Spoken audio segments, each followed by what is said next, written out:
Ah non mais, il est moche lui, il doit être méchant, non? Mais est-ce que la question ne serait pas plutôt: Pourquoi existe-t-il des animaux mal aimés?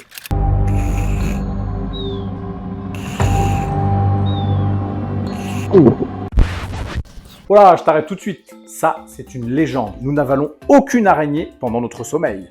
C'est ce genre d'idées préconçues qui influencent notre vision et notre perception de certaines espèces. L'araignée, c'est environ 50 000 espèces dans le monde et une quinzaine dangereuses pour l'homme. Et aucune en France. Finalement, cette peur de l'araignée ou d'autres petites bêtes, elle est surtout occidentale. En effet, dans certains pays, l'araignée est vénérée et donc respectée sans être crainte. Cette peur a été entretenue par la littérature, les contes, la télé, les dessins animés. Et si on parlait du serpent, cet animal que vous croyez froid et gluant, lui aussi est victime de sa mauvaise image. La crainte du serpent est alimentée par la religion et la culture. Est-ce que tu peux me citer un dessin animé ou un film où le serpent est gentil? Et non, le serpent tient toujours le mauvais rôle, et ce depuis qu'on est tout petit. On grandit donc avec une image négative de cet animal. Et puis en même temps, méchant, gentil, ce ne sont pas des caractères qu'on attribue à l'humain?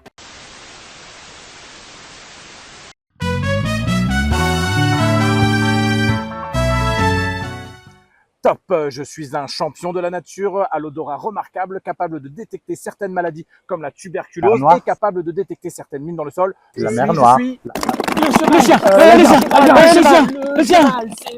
Et non, c'est le rat!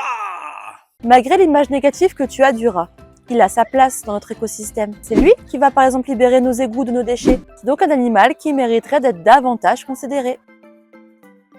Bon, on a compris ce qui fait que la majorité des gens n'aiment pas trop ces animaux. Mais au-delà de ça, est-ce que cela n'implique pas des conséquences? Pour en savoir plus, on va en parler à Eva.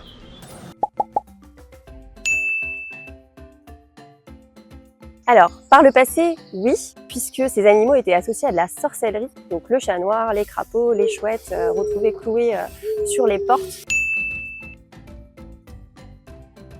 Alors non, dans certaines cultures, le serpent est vénéré. Alors c'est vrai que c'est un animal qui fascine parce qu'il est aussi très dangereux. Son venin qui est dangereux, on peut utiliser ce venin et exploiter les toxines qu'il y a dedans dans un but médical. Non, pas forcément, tout dépend donc des adultes et de l'éducation qu'on a transmise. Un enfant qui va grandir sans avoir peur ne va pas transmettre lui cette peur. Et du coup, si on reprend...